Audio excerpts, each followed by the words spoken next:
Hello students. Bio सिंप्लेज में आपका स्वागत है। हम पढ़ रहे हैं चैप्टर रिप्रोडक्टिव हेल्थ। आज का हमारा टॉपिक है एमनियोसेंटेसिस। एमनियोसेंटेसिस एमनियोसेंटेसिस क्या होता है बेटा? ये एक ऐसी टेक्निक है जिसकी मदद से हम एमनायोटिक फ्लूइड निकालते हैं एमनायोटिक कैविटी से। आप देख सकते हैं, ये आप इमेज देखिए। तो ये है हमारा बेबी, और ये जो इसके आसपास जो फ्लूइड है, ये जो इसके आसपास फ्लूइड आप देख रहे हैं, दैट इज कॉल्ड एमनाइटिक फ्लूइड। इसको हम क्या कहते हैं? एमनाइटिक फ्लूइड कहते हैं। हम क्या करेंगे, एक निडल की मदद से इस फ्लूइड को निकालेंगे, और फिर इस फ्लूइड के अंदर जो सेल्स होंगे, जो प्रोटीन होंगे, एंजाइम्स होंगे, उनको हम लैब में टेस्ट करेंगे। ठीक है, और टेस्ट करके हम अलग अलग पैरामीटर्स के लिए उसको टेस्ट करेंगे, और इसी टेक्निक को हम कहते हैं एमनियोसेंटेसिस। चलिए डिटेल में समझते हैं इस टेक्निक को। तो एमनियोसेंटेसिस क्या है? एमनियोसेंटेसिस, जैसा कि मैंने आपको बताया, it is the procedure by which we take out the amniotic fluid. हम एमनायोटिक फ्लूइड को निकालते हैं और उसके अंदर प्रेजेंट सभी केमिकल्स की, सेल्स की जांच करते हैं। ठीक है, और उस जांच से हमको क्या मिलता है वो देखते हैं। तो इस टेक्निक को करने का, इस प्रोसीजर को करने के हमारे तीन फायदे होते हैं। पहला जो फायदा है वो है सेक्स डिटर्मिनेशन। हम जो है बच्चे का सेक्स पता लगा सकते हैं कि जो बेबी है वो मेल है या फीमेल है। तो ये एक इसका यूज हो गया, या एक इसका आप कह सकते हो, इसका एक पैरामीटर हो गया कि भाई to determine the sexuality of the child. दूसरा, जेनेटिक डिसऑर्डर्स का भी हम पता लगा सकते हैं। कौन जेनेटल बीमारियां, कुछ बीमारियां होती हैं जो बच्चे के अंदर पहले से ही होती हैं। ठीक है, जब वो अपने मदर के वूम में होता है तभी उसके अंदर कुछ कॉन्जेनाइटल डिजीज होती हैं। तो उन कॉन्जेनाइटल डिजीज को भी हम इससे आइडेंटिफाई कर सकते हैं एमनियोसेंटेसिस टेक्निक की मदद से। फिर तीसरा, मेटाबॉलिक डिसऑर्डर्स का पता लगा सकते हैं। और मेटाबॉलिक डिसऑर्डर्स क्या होते हैं कि इसमें कोई जीन म्यूटेशन हो जाता है, जिस जीन म्यूटेशन की वजह से कोई पर्टिकुलर टाइप की एक बीमारी क्रिएट हो जाती है बॉडी के अंदर। ठीक है, कोई एंजाइम एब्सेंट है या कोई हार्मोन परमानेंट एब्सेंट है। तो इस तरीके से हम मेटाबॉलिक डिसऑर्डर्स का भी हम इससे आइडेंटिफाई कर सकते हैं, कॉन्जेनाइटल्स को आइडेंटिफाई कर सकते हैं, डिजीज को। और बच्चे का जो है वो हम इससे सेक्स पता लगा सकते हैं, जेंडर पता लगा सकते हैं कि वो मेल है या फीमेल है। ठीक है, तो ये हमारे इसके बेनिफिट्स हो गए। क्यों हम इसको करते हैं एमनियोसेंटेसिस को? अब इसका प्रोसीजर देख लेते हैं एक बार।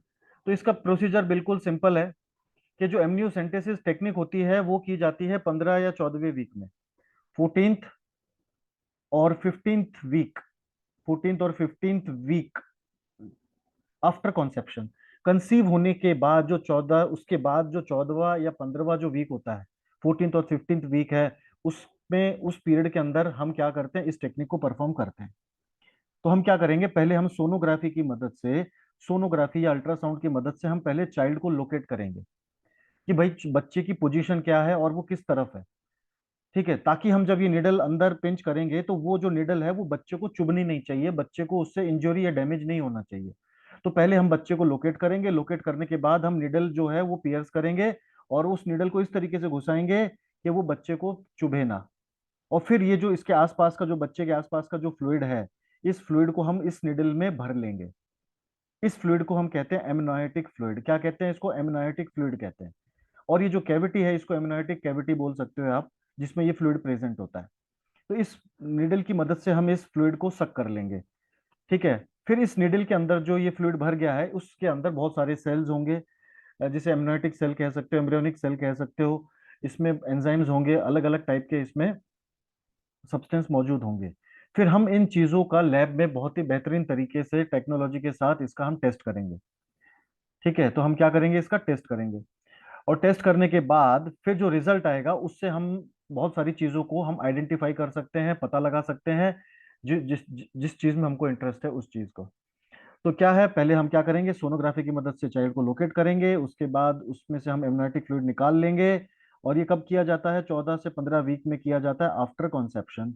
ठीक है, एमनायोटिक कैविटी से हम एमनायोटिक फ्लूइड निकालते हैं। अब उसमें क्या निकलता है, उसमें बच्चे के फीटल के स्किन सेल्स होते हैं, प्रोटीन्स होते हैं, एंजाइम्स होते हैं। और फिर इनको बाहर निकाल के कल्चर करके इनका अलग तरीके से टेस्ट किया जाता है। इनको टेस्टिंग प्रोसेस से इनको पास किया जाता है।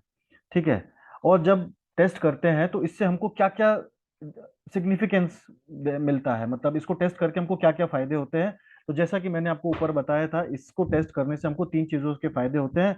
एक तो हमको सेक्स डिटर्मिनेशन, बच्चे का सेक्स पता लगता है कि बच्चा जो है वो मेल है या फीमेल है।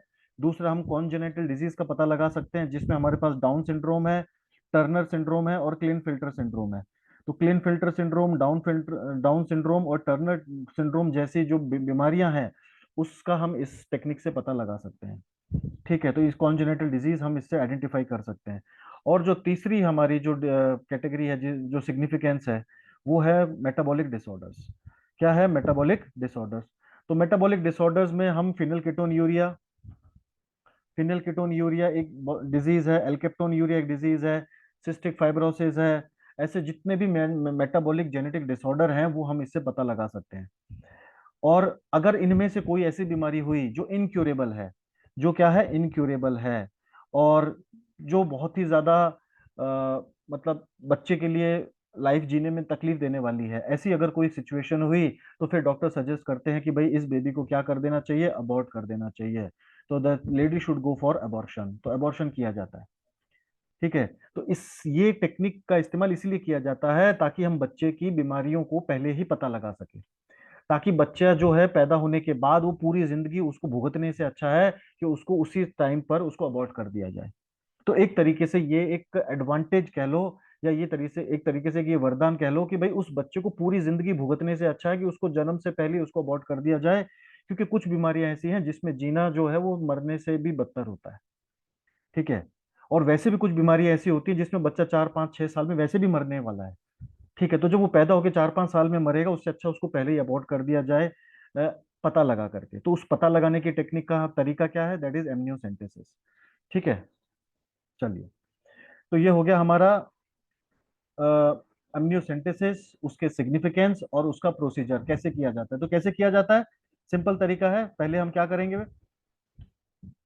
सोनोग्राफी की मदद से चाइल्ड को लोकेट करेंगे। उसके बाद उस चाइल्ड की लोकेशन को समझते हुए हम पिंच करेंगे निडल से, और उसके एमनाटिक फ्लूइड सक कर लेंगे। ठीक है, उसमें भर लेंगे सिरिंज में और उसको निकाल लेंगे। लेकिन वो पिंच करते टाइम वो निडल बच्चे को कहीं पे भी इंजरी या चुभनी नहीं चाहिए। ठीक है। और अगर उसको टेस्ट करने के बाद अगर हमको ये समझ में आता है कि किसी भी तरीके की कोई खतरनाक बीमारी बच्चे को है, जो बाद में उसकी लाइफ में बहुत प्रॉब्लम क्रिएट कर सकती है, तो हम उस बच्चे को डॉक्टर के सजेशन से उस बच्चे का क्या हो जाता है? अबॉर्ट किया जाता है, अबॉर्शन किया जाता है। यही था इसका मेन मकसद। ठीक है। अब आगे बढ़ते हैं। तो अब इसके ड्रॉबैक्स क्या हैं? जो एमनियोसेंटेसिस टेक्निक है, इसके ड्रॉबैक क्या है? वैसे तो ये जो एक अच्छी चीज है, एक एक साइंटिफिक चीज है, जिससे हम बच्चे की हेल्थ के बारे में पता लगा सकते हैं, फिटस की हेल्थ के बारे में पता लगा सकते हैं। लेकिन इसका एक नुकसान होने लग गया, क्योंकि ये टेक्निक जो है वो मेल और फीमेल, ये टेक्निक क्या है? ये सेक्स पता लगा लेती है कि भाई जो बच्चा है वो मेल है या फीमेल है, जो फीटस है वो मेल है या फीमेल है। तो अब लोगों ने क्या किया, ये इस टेक्निक से ये तो समझ में आ जाता है कि भाई जो एम्ब्रियो है वो कौन सा है, मेल है फीमेल है। तो अगर वो फीमेल है तो लोग क्या करते हैं? उसको अबॉर्ट कर देते हैं जानबूझ करके, सिर्फ इसीलिए कि वो फीमेल है। क्योंकि कुछ लोगों में ये मानसिकता होती है कि भाई हमको तो लड़का चाहिए, और लड़के के लिए वो बार बार ट्राई करते हैं, कंसीव करते हैं। तो लेकिन बार बार लड़की हो रही है, तो ऐसे चक्कर में वो लोग बहुत सारे अबॉर्शन करते हैं। ठीक है। तो इसका एक जो सबसे बड़ा ड्रॉबैक है वो यही है, फीमेल फिटिसाइड। क्या है इसका? फीमेल फिटिसाइड इसका सबसे बड़ा ड्रॉबैक है। ये जो बेचारी जो लड़कियां हैं, जो फिटस हैं, वो उनको किल कर देते हैं, अबॉर्ट कर देते हैं। ठीक है। वैसे तो इससे अगर हम इसका पॉजिटिव पॉइंट देखें तो इससे हम बीमारियां पता लगा सकते हैं, लेकिन इसका गलत तरीके से इस्तेमाल किया जाता है। उसके बाद में तो सरकार ने क्या किया, इन सब चीजों को देखते हुए prenatal diagnostic technique act pass किया 1994 में। ठीक है।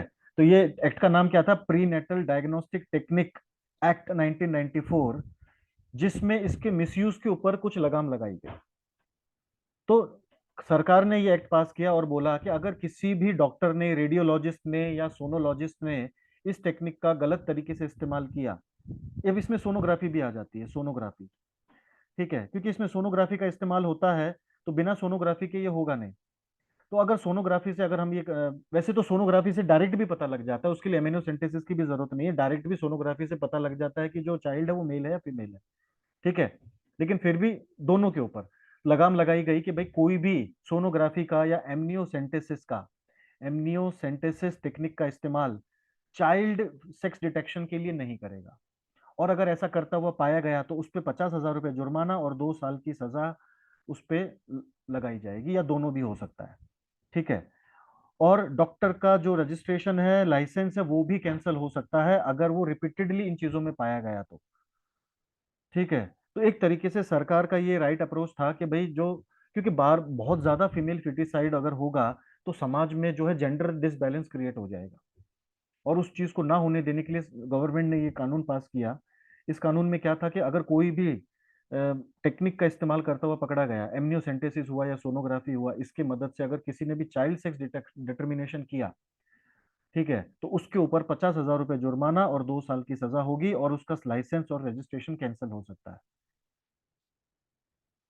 ओके। तो आप किसी भी सोनोग्राफी के सेंटर में जाएंगे, रेडियोलॉजिस्ट के पास जाएंगे, सोनोलॉजिस्ट के पास जाएंगे, तो वहां पे एक बड़े बड़े से बोर्ड लगे रहते हैं, पोस्टर लगे रहते हैं कि no child sex determination perform here. ठीक है। तो this is a law. Okay. So this is the topic, very simple and very easy topic and important also. तो हमको चीजों को समझना है और उनको समझ करके याद करना है, सिर्फ रटने से काम नहीं चलेगा। अगर हम चीजों को समझ के याद करेंगे तो वो लंबे समय तक हमको काम भी आएंगी और हमको याद भी रहेंगी। Hope you understand. Thank you very much.